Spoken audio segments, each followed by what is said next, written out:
one of my favorite things is because I do a lot of commercial work, and people are like, how do we get into it? And it's like, make the call.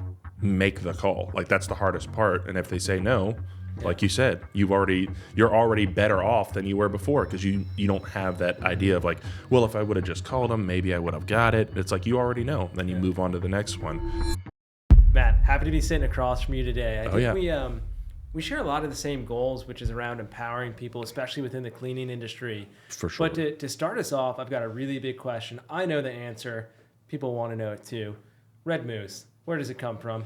How did it happen? So Red Moose, it's actually I get to live in anonymity without actually, like, I get to be the brand without being the brand. So I've been Moose since 3 minutes out of the womb and grew up with red hair. So nickname growing up, and then I was like, and then I also love the idea of the marketing behind it. So if I ever wanted to kind of segue into another business, it's like Red Moose exterior cleaning, Red Moose maid services, Red Moose Christmas lights. It just kind of allowed it to segue into a bunch of different things. That's awesome. I know you've had an interesting journey into the cleaning industry, but maybe before we talk about that professional journey, I always like to ask, what were you like as a kid?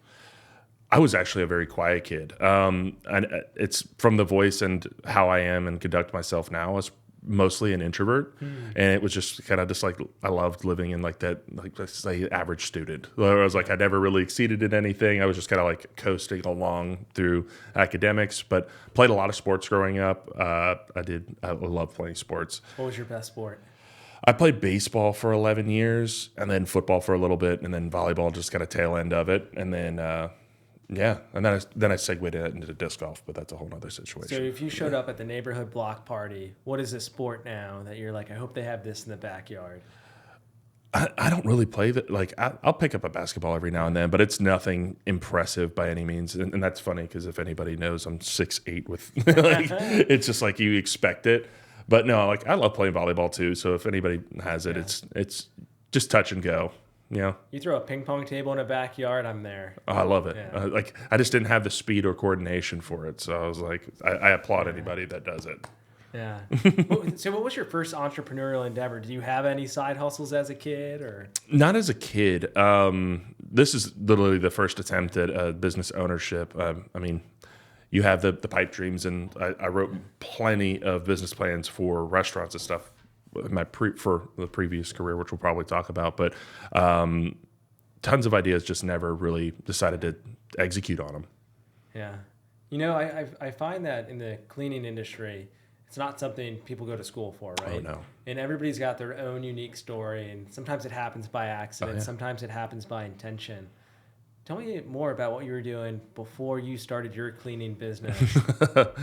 Okay, so at a college or at a high school, I was already 100% sold on cooking. I went to Johnson & Wales here in Charlotte.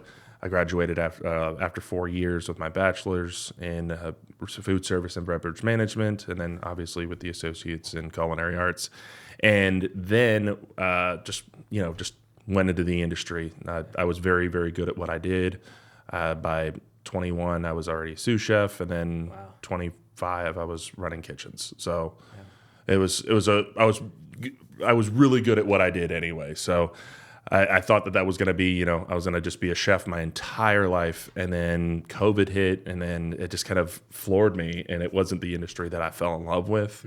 A lot of people kind of looked at it as more transactional instead of like, this is kind of like I say it's like a Band of Brothers thing, where it was like a military thing. Like, people that were in it for so long, they were about it. They really felt it. And I felt a lot of passion for what we did just kind of dissipate. Like, it wasn't the same industry that I fell in love with in 2006. What were the things you originally fell in love with? What made it so attractive early on? The people itself. Like, when my very first job that I worked with, I was surrounded by people that were, it was kind of like the old JFK quote, ask not what you can do for your country, but what you can do for your country, kind of thing. And the people that I worked with were very mindset like that. They were like, I want the restaurant to be as best as they can possibly be, and I'm willing to do what it takes to get there. Like, nobody worked ludicrous hours. I mean, restaurant hours are crazy by themselves, but it wasn't like we were there 70 hours a week to try to make it that way. It was just everybody had a very forward-facing goal, and everybody was in line to make it happen. So I loved that about it. And it's like, if you were a little bit behind, people helped you out, that kind of stuff. And then the creative aspect of it too, when you watch, several hours of work end up on a 12 by 12 plate, it just was such an exciting thing. And then the plate comes back clean. It's like a piece of art that gets destroyed. Yeah. And I loved that aspect of it, where it's like, it's not supposed to be preserved forever. And that's what I really enjoyed about it. That's awesome to hear. And then you found your way into cleaning. Yeah. Like you looked at this world of opportunity, and cleaning was what was tugging at your heartstring. Yeah. So the reason that I actually got into pressure washing is like kind of in like the tail end of 2021. I was kind of looking to start my own business, and I was kind of wondering what would be the best one for me to do. And I just I went to the YouTube rabbit hole. I was like, I'm trying to start a business. I want it to be a home service-based business. I already knew that. I really, really went down that route. What made you know that? Like, you're like, I want to do home services. Because it has a lot of similarities with restaurants, where it's like, we're providing a service, we're giving you an intangible asset. Sure. And we have to put a value beside it. So, and I think it's very much like when you go to a restaurant, like, the communication, the ambiance, the experience. So all those things, I think, were a contributing factor for me to do a service-based business versus a product-driven business. And I was like, I'm going to do maid service. I'm going to do this. I'm going to do that. And then I just kept like, pressure washing just kept popping up and popping up and popping up. And I was like, all right, well, let me entertain this. And I just watched, it was like a full-time job. I was just like, literally YouTube kind of gave me what I needed. And then I was like, all right, well, this is what I'm going to do. And I was like, it's a reoccurring thing, pretty fair tickets, low entry, high ceiling. So I was like, let's just go for it. And in like March of 22 is when I started getting like the business plan together, and then we were executed by July. Okay, so tell me about those early steps. Did you start with a business plan? Did you start from scratch? What did it look like? It was from scratch. But what I started doing is I kind of did the research on what other like businesses in the area were doing. And then through YouTube, you kind of learn a lot of the wide paint stroke for the industry, like certain expectations and pricing models, and don't be the $99 guy, all that kind of stuff. So I felt pretty confident in it. The only thing I was a little hesitant on at first was the process, just because I'm a paralysis through analysis a lot of time. So it was just I had to get over that hump, and I had a buddy that was in the industry. Shout out to Marshall Moore. He actually took me on my first job with him, because he was another restaurant guy that turned into pressure washing, and we talked like I literally talked to him right before I came in here, and he gave me the confidence because we went out and did a job, and I was like, oh, this is it. Oh, I'm not like, what am I scared of? Yeah. So that was the one that kind of was like the last final push to get me to just run with it, man. It's so valuable to have a mentor in this community, because oftentimes you don't even know what questions to ask, and just having somebody who's been there and done it can accelerate your own learning journey. I remember when we first started and we were doing the cleaning services very early on, I was just like relentless. And I would call endless cleaning companies, be like, when do you next have a job? I want to come out on site. I want to shadow you. I will work for free. Yeah. And you can learn so much on YouTube, but I always found actually being out on site with somebody, I felt like 1 hour out on a job site was worth 8 hours researching online or on a video. So I always encourage anybody who's looking to get into the industry, like, find somebody near you, ask to go shadow, give them some free labor on the job. Yeah. And like, for the most part, it's a pretty supportive community. Like, people want to help each other. Yeah. And that's kind of the reason why we started our podcast, is because we want to kind of make people feel like they're not alone. And it's like, we want to build people up, and we don't want to put a dollar beside it. We're like, hey, we have information. And I believed it even in the restaurant industry too. I was like, I'm not here to tear people down. It's the business itself is already difficult enough. You're running on razor thin margins. Restaurants, not the pressure washing aspect, but and to look at everybody that's surrounding you as a competitor, it's like you really alienate yourself. And I try to teach people that that's not the way that it happens. Like competition happens at the bottom, collaboration happens at the top. So, I love that line. yeah. So rising tides floats all boats. So we kind of take that aspect, or I took that aspect, and after I started getting to where I am now and helping anybody that I can. So I had some mentors along the way where I could call and be like, hey, what's your pricing model on this? And don't be afraid to kind of like sift through Facebook to try to find some diamonds in the rough. You're gonna be able to sift through them very quickly, but there are some genuine people that are wanting to help out individuals, like flatten that learning curve a little bit, and then really that'll accelerate your success that much faster. Sometimes I find people are just scared to take that first step of reaching out. What advice would you give somebody who's like, I could really benefit from a mentor. I just don't know how to go about it. Just do it. Like it's honestly what it is. I will tell you, the most successful people are the quiet ones. I know it sounds crazy, but it's like the ones that brag and put up tons of YouTube videos and all the other things. Like they're great, like kind of like pie in the sky aspects of it. But look at the people that are giving genuine information, like especially on like postings like in Facebook. They're not sitting there railing out people because they're like, oh, well, that's so dumb. You etched this. You shouldn't be in the industry. Those are not the people you want to surround yourself with. People that actually give genuine information are the ones that you want to. And another thing is just look at their social media posts, know what their business is, and then look their business up. Like that's kind of the three things that I kind of say. If you're really trying to contemplate whether it's and see how long they've been in business. If they're in for 2 years and they're like, oh, I know everything about pressure washing and all this other stuff. I'm like, you've been in 2 years. Like you don't, you don't.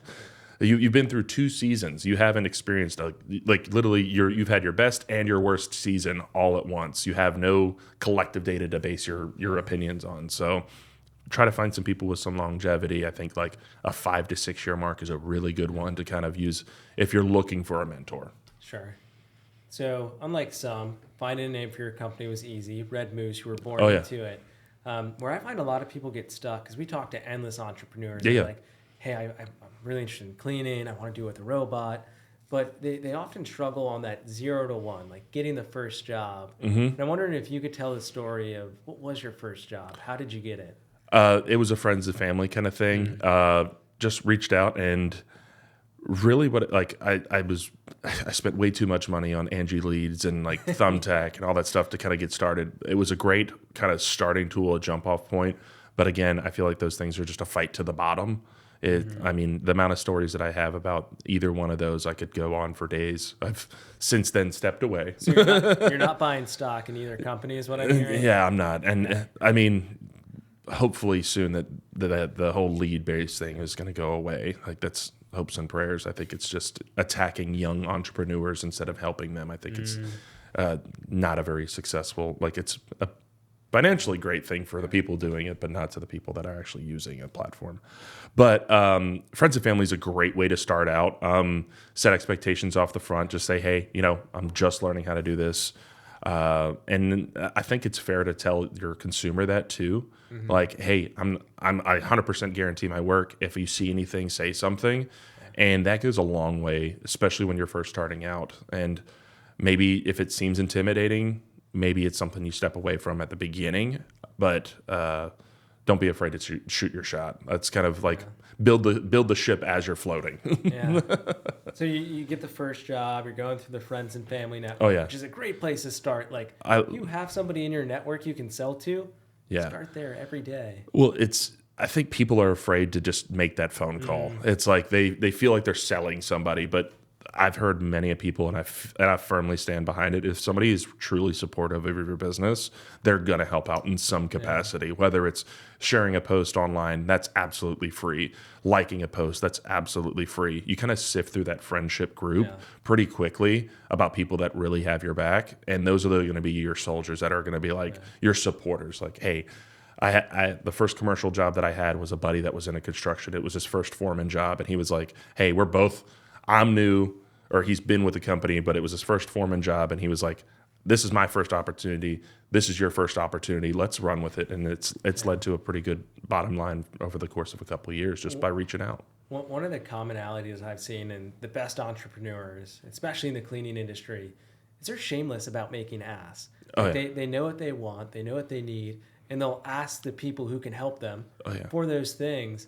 And I remember I was talking to one entrepreneur, and he's like, "Oh, like, should I make these asks? How do I go about it?" I was like, "Look, when you ask somebody for something, one of two things will happen.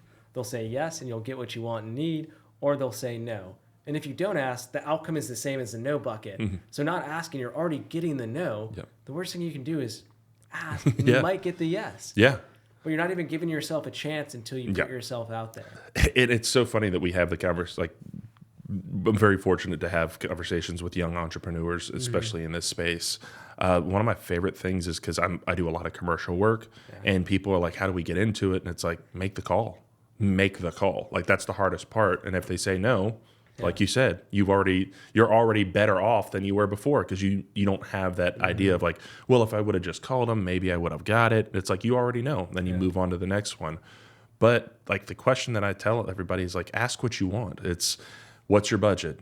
What are you trying to get cleaned? Those kind of questions help get a lot of clarity that I think a lot of people lose sleep over. And it's true that you can just get to the bottom line very, very quickly. And they try to think that, or some younger guys try to think that it's like, well, I want to kind of skate around it. And it's like, no, a lot of these people have several properties they manage over, and they just want to get to brass tacks just as fast as you do. Yeah. Some of my best sales pitches are less than 40 minutes long, and that's walking property and giving a quote. So we're not sitting there for hours trying to discuss it. So tell me more about the journey from the first job to now doing more commercial work. Like, what was working for you? What were some of the struggles along the way? Yeah. What was really working for me is just touching. Just make sure you're top of mind always. Is just reach out to people. Don't reach out because you're trying to sell something, especially when you're stepping into the commercial space. Make sure you're just genuinely interested in them, because that's going to be your greatest advocate, especially if they're part of a much larger network. I saw that you guys are like represented by CBRE in the leasing here. So it's like, if you're going to work on this field, ask about, like, try to build that relationship, because if they're in a meeting and they hear somewhere else needs the work that you provide done, they're going to be your biggest advocate. Like, actually, I have a guy. So that's the first part of it. Red Moose, everything. We'll figure out along the way. But just that's the biggest thing I have to say about it. Just make sure that everything is genuine, and like, that's going to show through your business 100%. You know, I find sometimes on these podcasts, people talk a lot about these successes, but they don't create enough time to talk about the failures or the learning lessons. Oh, yeah. When you reflect on maybe the first 12 months, because they're usually some of the most humbling times, like, what stands out to you? What did you learn from that period? On our show, we call it failing forward. So it's what can you take away from your disappointments, your shortcomings, the other things that and a lot of the stuff that I do is CYA or not being clear of expectation off the bat. Oil stain removal is one of the hardest ones, because they expect, a 25-year-old stain that's sitting in concrete in a garage to come up because you use a hot water machine. That's out of the reality of expectation. But if you don't convey that well enough, your expectation level is going to be perfect concrete from the owner or the person that's using your services. And over communicate sometimes. Like, I just need you to understand before I send this to you. All right, we're all good. Perfect. And then move forward from there. And then the scope of work that actually has to be done. I got kind of greedy when I first started. When I say greedy, I took on a little bit more than I could. It was a cold season. I took like an interior painting turnover during the cold season, and I didn't read contracts all that well, and it kind of bit me a little bit.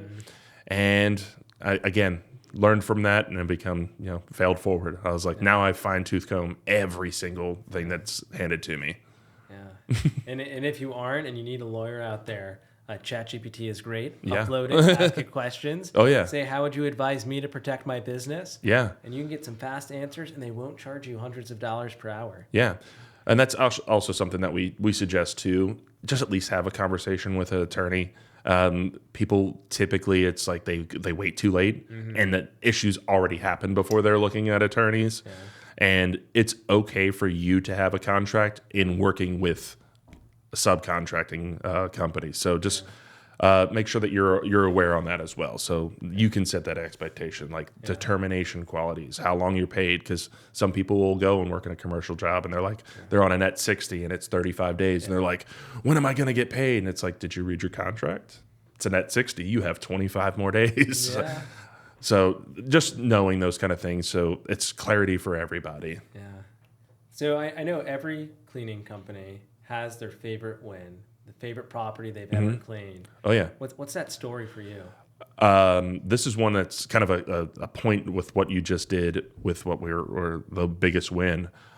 We cleaned a 8 or 7-story parking deck right at 700,000 square feet of concrete cleaning. So the tag was amazing. It was just one of those ones when I sold it, I had to sit down because I saw the approval with the number that it was, and I just kind of like got glassy eyed, like we're here in 3 years or in 2 years. Like it was like I didn't think that I could do it, and the fact that it manifested itself and it was right in front of me. But doing the job, we had a lot of learning curves. That was a lot of concrete to move to clean. And water was our biggest issue. Like we dealt with that from day one, and it was a lot of eating crow because we didn't they wanted it done in 6 days, which was 3 weekends, and we only had weekends to work on it.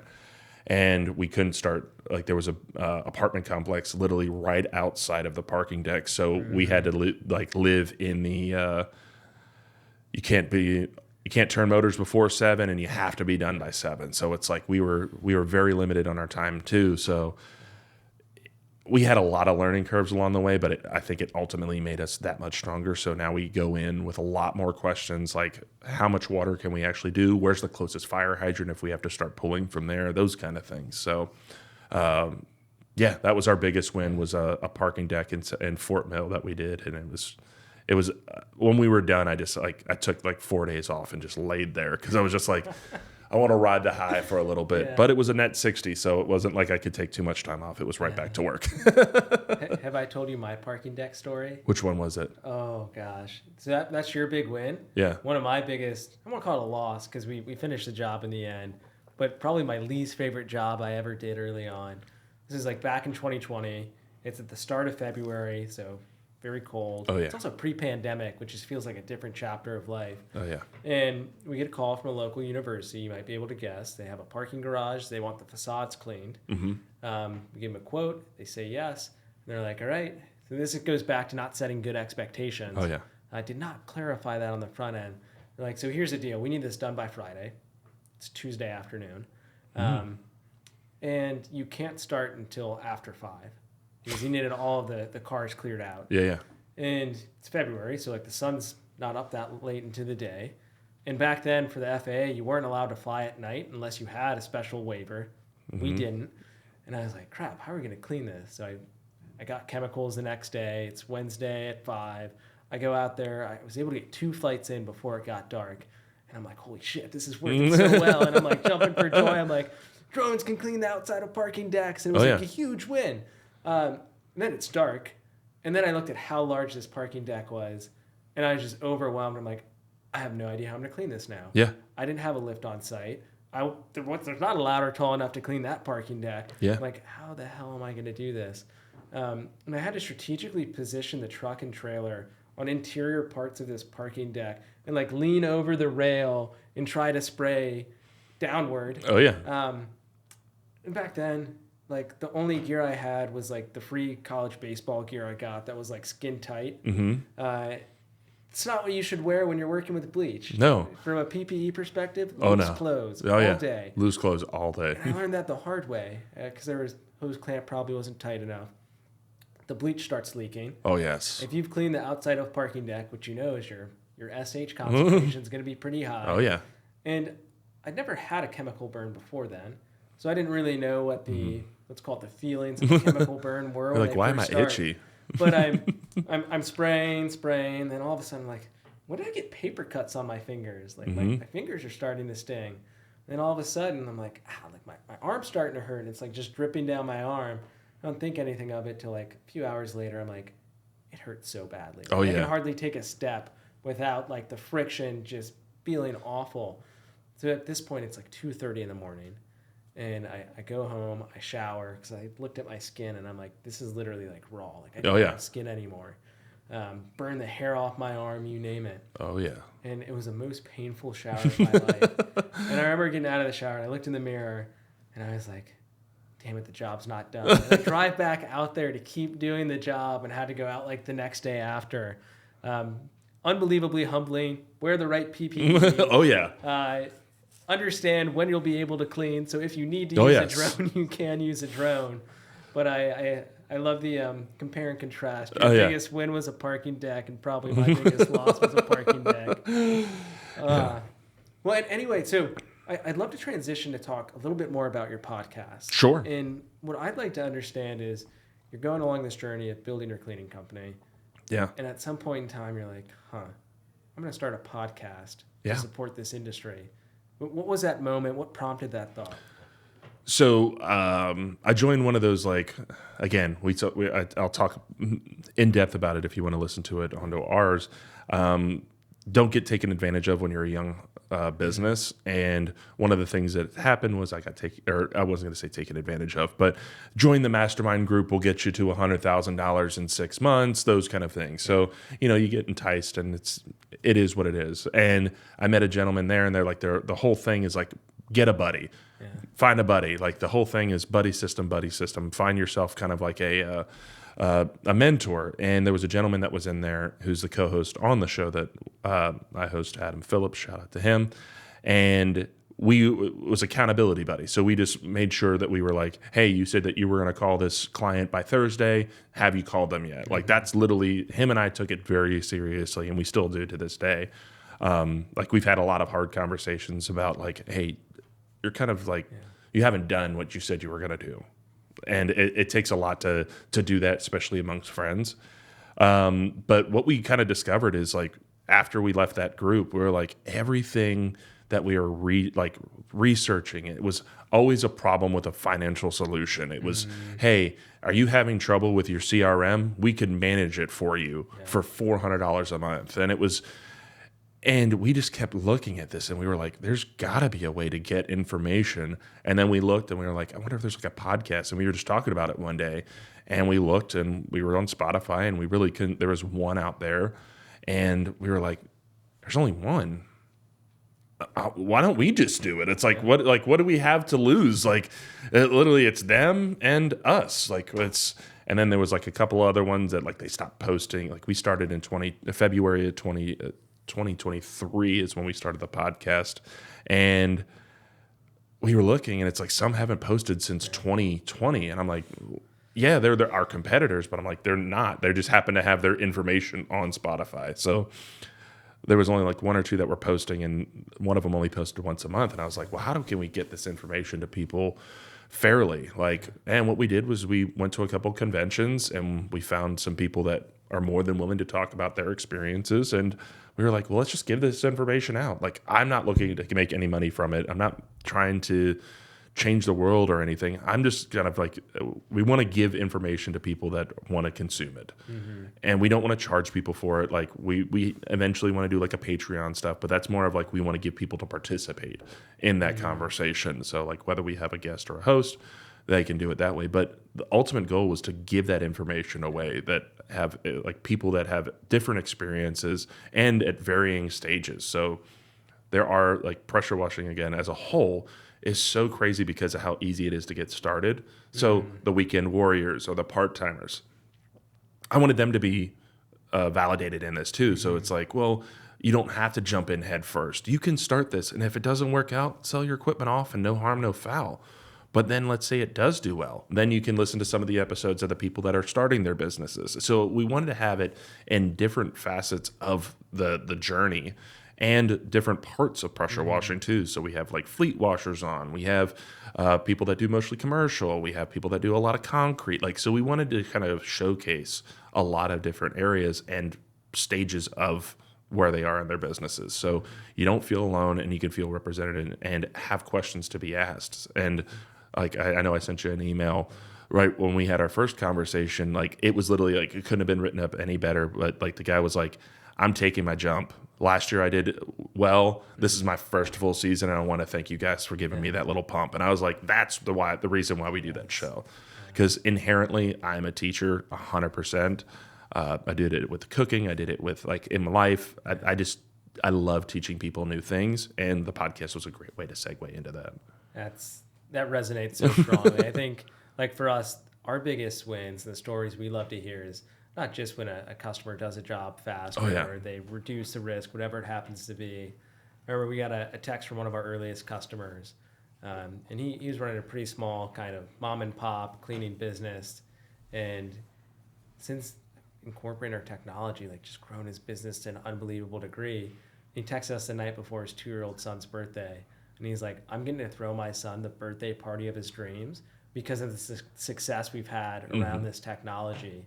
And just getting to play that role of like uplifting and empowering. Oh yeah, it's special.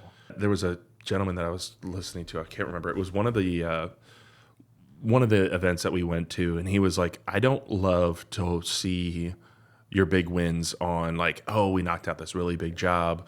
I did this, I did that. He goes, the things that I enjoy the most, seeing my posts of all these pressure washing things. He's like, I love to see you on vacation. I love to see you spending time with your kids. He goes, those are the wins for me because your job has given you the outlet to have time to yourself, have time with your kids, have time. Like you created a schedule for yourself that you're allowing those things to happen. And I was like, that is awesome. And I'm taking it. I'm running with it. That's such a beautiful message. I think that's one of the things that's always been really attractive about exterior cleaning. Done right, you can make a really good living and also control a lot of your own destiny and a lot of your own flexibility. We hear countless stories of people during the colder months, like that is just their time to themselves. Oh yeah. Family, personal growth, relaxation, and everything in between. Like there was a gentleman we met at the PWMCA event that's now going to be condensed down this year. He says he stops October 1st. That is his hard stop. He goes from March until October, and he goes hard. He's like, I don't rest. I don't take vacations because he's a hunter. So October hits. He's like, I go to my mountain house, and I'm there from October until March. Yeah. He goes, I hunt, and I fill up my freezer. I do all that stuff. And he goes, that is my time to myself, and I'm not going to give it up for anybody. And I was like, that's such a cool way to kind of think about it, is like grind for those 9 months and then disappear, like not be completely uncontactable. And I was like, that's pretty cool way to do it. But what's on your dream list for those winter seasons? Is it hunting or? No. So I'm just trying to segue into other things to do. In all honesty, like I know it's like we've had an unusually cold first 6 weeks in 2025. But there are some ideas that I want to do for the colder months. But I think it's more so a goal that me and my buddy have of just trying to do it throughout the year too. So it kind of floats it. But I love just taking those times off because it's just like if we want to go on vacation or around the holidays, I don't feel like, like my wife continues to work in her job. So like I just say, whenever time you want to take off, I'm already off. Like that's the great thing about it. And my wife and I have been together 13 years in September this year. But for these past 2 years that I started my business was the most amount of time I've got to spend with my wife at any of the holidays. Really? Because of what the restaurant industry was beforehand. Like Thanksgiving, I used to have to work on Thanksgiving, like for the country club that I worked at, and like all the way up to the 24th, and then the 26th of December, and then we hosted New Year's events. So it was like I was constant. Like December was actually some of the worst time to spend with my wife because it was nothing but go, go, go, go, go. So to have these past 2 seasons, and like I think we spent 19 days together during the month of December, like just her and I. So it was like, this job has provided me that opportunity. That's a beautiful thing. Yeah. When I think about that, the opportunity to spend those 90 days, I think about your podcast listeners and also people that have been on your show. You've got a really large data set of what works well and what doesn't work well in this industry. But what are some of the most common things people get wrong in this industry? That's a much deeper subject that we could talk for years on. And I think it's honestly just like I said beforehand, the analysis or the paralysis through analysis. Like they overanalyze it. They're just hypercritical, but it's like sometimes it's just making the phone call. Yeah. Sometimes it's just going to door knock. Sometimes it's making that ask like you asked earlier. It's just getting that first step. It's the whole how do you eat an elephant one bite at a time thing. It's you honestly just want to take the baby steps, and people are looking at a much larger picture and they're just afraid to what's that first step? And it's like, go. Yeah. That's the first step is go. Yeah. And they're like, well, there's so much equipment out there, all this other stuff. And it goes back to find somebody to ask a genuine question with. That's that first step. Like just that go. What's your version of a first step? What we talk about a lot internally is this mantra of progress over perfection, right? If our goal that we're shooting for is perfection, we're going to stall all the time. And the amount of time it takes to get something from 99% to 100%, there's a lot of value you could create in other places, just focusing on consistent progress day after day. And I think that's the other side of it too. And I think that also hinders people from growth is their fear of getting off the truck, because they're like, nobody will wash a house like I do. Nobody cleans concrete like I do. And it's like, that's just a failure to launch, because what you're doing is you're bottlenecking your business because you feel like perfection is the only way that you can do it, but you're not a perfect person either. And at one point you were in a learning curve. And I think that that's what really hinders some of the people from going from one truck to two, or from getting them off the truck and getting somebody to supplement or teaching them, because it's like, well, they're not going to do it the way that I do it. And I'm like, that's a teaching issue. That's a culture issue. There's like a lot of different things that go into that. And I think that's a much deeper stem, but it's that to the general population, if they did 85%, 80% of the work that you quote unquote perfect do, they're never going to notice. It might be like there's a little bit of debris when they were doing the surface cleaner, and they might have missed it when they were cleaning the driveway. But in all honesty, the homeowner's not going to cause a scene about it. So that is a win in my book. If they can do it 85% of the way that I can do it, that's the way that you have to kind of look at it. There's always going to be room for improvement. There's always going to be room for growth. But as long as they can be in like the 80 to 85 percentile, that's where we want them to be. Yeah. Amen to that. Matt, when I sit across from you, I'm sitting across from one of the most knowledgeable people in this industry, but I know there's probably a lot of painful learning lessons along the way to get to this point. What was the hardest day in running your cleaning business? It was honestly the day that I called like 4 people, and I was like, I am going to sell all my stuff today. Like it was one of those days where it was like, I was on a job site and one of my tires went flat on the trailer. And it wasn't even on the job site. I was going to get chemical on a job that I was already behind at. So I was going out to the chemical store and I hit a nail, and I could hear it, like literally it goes, pow, and it was completely flat. So I was like, all right, well, I dropped my trailer off. I unhooked, I grabbed the tire, and I went, and I was like, they were like, hey, if you go to Camping World over in Concord, it was like right around the corner from where we were at, and they were like, hey, if you get there, they'll fill up your tire. And I was like, all right, cool. On the way there, my tags were expired by a month or so, and I was like, so I got pulled over by them. And then I get to Tire World, and they were like, or to Camping World, and they're like, oh yeah, we actually don't do trailer tires. You're gonna have to go to Direct Tires. And I was like, I'm already late. I have a flat tire. I just got a ticket. So, and then I go to Tires Direct or Discount Tires, and they were like 45 minutes. I'm like, 45 minutes for a plug? I'm like, I don't have the stuff. I was like, all you got to do is plug the tire. They're like, well, there's 10 people in front of you. So I sat there for an hour and 15 minutes just waiting for them to fix my trailer tire. And I was just like texting the person that I'm trying to get to, and then finally get it back, finally get it on the trailer. And then I had to reschedule one of the other jobs. It was just like one of those days that it was like, you just could not win. And I went home and I was just like, I showered and just went to bed. I was like, I didn't eat dinner. I was just like, I want to start the day over. Tomorrow needs to start. Yeah, tomorrow needs to start today. And that was honestly one of like the hardest days, because it just like, I felt like I just couldn't get ahead. Like there are days that I've had like true, like we were talking about the parking deck, that was probably one of the bigger days where I was like, I did all my water tests, I did all the prep stuff, but I tested from the 3rd floor where the water came in, not the 6th floor. Yeah. And I thought they had a booster pump in the line.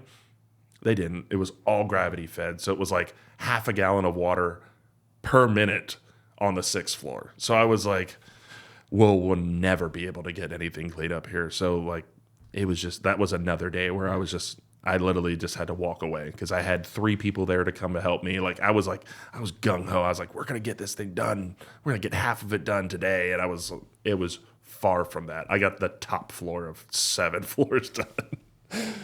Oh gosh, but you're still here and you're still going. Yes, and I learned from it. So that's the other side of it. We took some lessons, and the people that were there, they got to learn while while we were there too. So yeah, that was a lot of fun.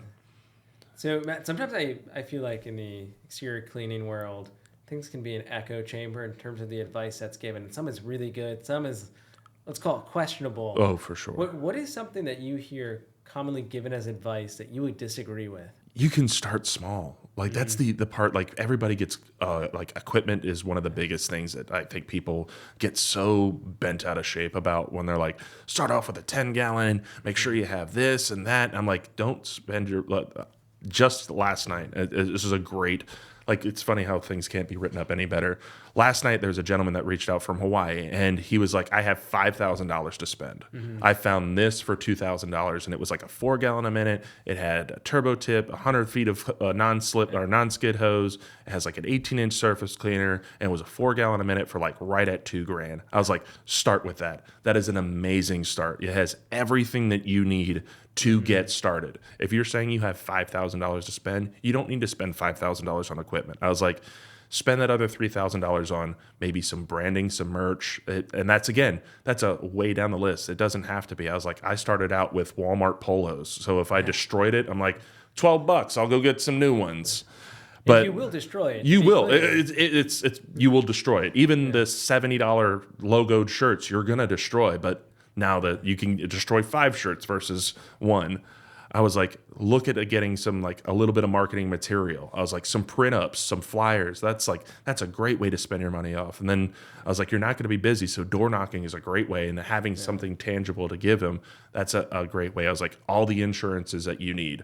That's it. Like, and it gives you a little bit of cushion, so you can start your general liability and have a couple months before you're like, oh man, I can't make that bill. Hopefully you're making money by then, but at least you have that cushion. And then I was like, these, like, make sure you're registered with the state. That's what that $3,000 should go to, not spend $5,000 on equipment. And then you're like, well, I'm not even a business yet. I'm like, make sure you have all your ducks in a row. And that's what that $3,000 is for. Yeah. So I think that's probably my biggest thing is like they're trying to teach efficiency before even getting started. And sometimes you just have to get the ball rolling before you're like, well, let me round off the edges and make it perfect. Like we were saying earlier, it's just progress over perfection. Yeah. And in that vein, what was your equipment setup? First job you did, what does it look like today? Oh, so like... Again, I started out with like the Simpson 4-gallon a minute, and it was it was a Tractor Supply special. I think I bought it for like $892 or something because it was like the 4,400 psi. Yeah, it was, and it blew up in the first 3 weeks. And then so I started in July. My first commercial job was in September. It was 37 houses in 9 days. That was our delivery. And I had no idea what I was doing. So I blew up 3 pressure washers in the first 4 months. And it was not because of, I followed every rule of the thing, like change the oil after 40 minutes or 40 hours, all that. I had 2 Predators that shook themselves, like literally shook themselves off the chassis. Yeah. And then I was just like, I went and got, I was like, I'm going to get it to an 8-gallon. Because at the time in 2022, 8 gallons were the standard. Like if you get that, you can do a lot of surface cleaning, you can do that. And then I was pricing it out and I was like, well, 10 gallons, $200 more. I was like, done. We just went with that. And again, make the ask. So I didn't have $4,700. The job that I was doing was right at like $10,000. Mm-hmm. And I talked to the gentleman. I was like, I can't do this without this piece of equipment. He goes, well, how much do you need? I said, right around 47. He goes, done. And I made the ask to the person that I was working for, and he goes, I'll just take it out whenever we're done. Yeah.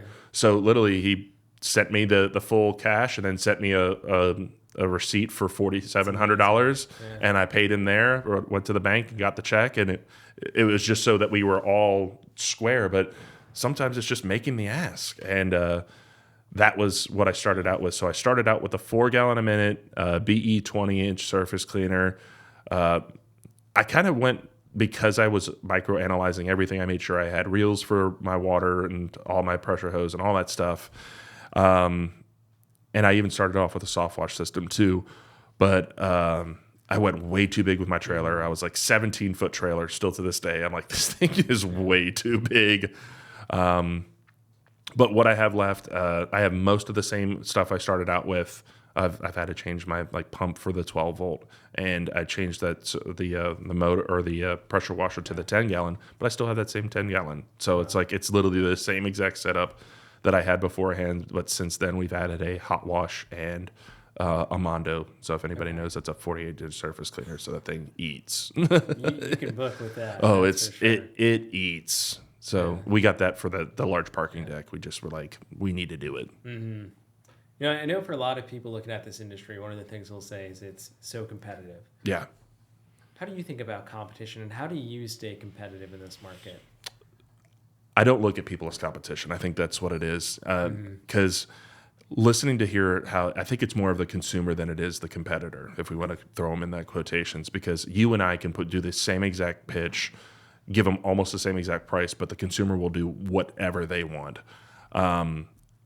I think in order to stay competitive, I think it's more that you have to be more of a value driven than and knowing your market. So if you think that you're like the value guy and you just want to fill up your calendar and you're just going to be hyper aggressive, like going after certain neighborhoods is probably going to be far more competitive for you than it is for me, because it's just not my target market.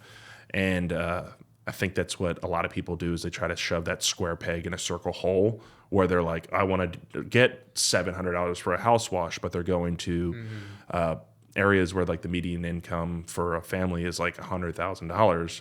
And it's like, they're just not going to spend $700 on a house wash because it's just not in the budget. So just knowing exactly what you want out of your job and where you can get it, especially in Charlotte, because there are some areas where it's going to be a far less, like it's going to be harder for you to get that. But just knowing what you want and how to get there, I think, is really what is going to separate you from the crowd or the competition, because there are people that just are straight volume driven, where they're like, I want to wash 12 homes in 3 days, and they're going to price it so they can. And there's like, if that works for you, then that works for you. But I'm more of a steak than a burger guy, where I'm gonna try to deliver that $65 steak than the $5 burger. That's just the model that I've built for myself. Yeah, I think that steak sounds a little bit better too. So Matt, as you look into the future, we're having this conversation 5 years from now. Yeah. What does success look like to you? Time. I think that's really what it is for me. Time to myself, time to my family, and also the people that work with me. I want them to have the time to enjoy themselves too. I don't think that I'm going to be very bottom line driven. I'm more people of profits. And I want them to enjoy themselves while working for me. For the longest time working for other people, the amount of times that I went home and just not crying to my wife, but literally like I was borderline depressed of saying like, I'm going to lose an employee over a 25-cent raise. And to me, that I felt so helpless, because I was like, I can't go to my boss and say, I'm giving him the 25 cents.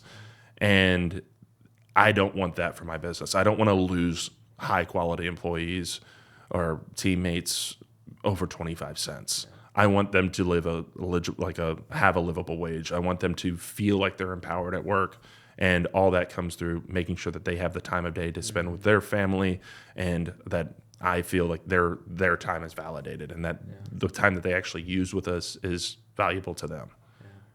I love that definition of success. And I'll agree firmly. You know, at the end of the day, we always say it's great people that are going to build a great business. Oh yeah. And a lot of how you get and keep great people is how well you take care of them. Oh yeah. And I learned that even more so through COVID. I had some great employees that worked for me, and we kind of did like a loan program from PTO, so they didn't have to go on furlough, because that was a kind of a really cool thing that we did with them. But then COVID started going a little bit longer than they expected, so we were still trying to keep the belt tight. And I was like, I'm going to give them my shifts. So when they were expecting me to work, like instead of like an expo position, I'm like, I'm going to use up all my PTO so I could get my guys to have the hours that they want without using their vacation time up. So I was like, it was an eye-opening experience, and I just wanted them to feel like I had their back, and that's the only way that I could do it. It's a very generous thing to do. We've covered a ton of different topics today. What is the one thing you hope the audience remembers from our conversation?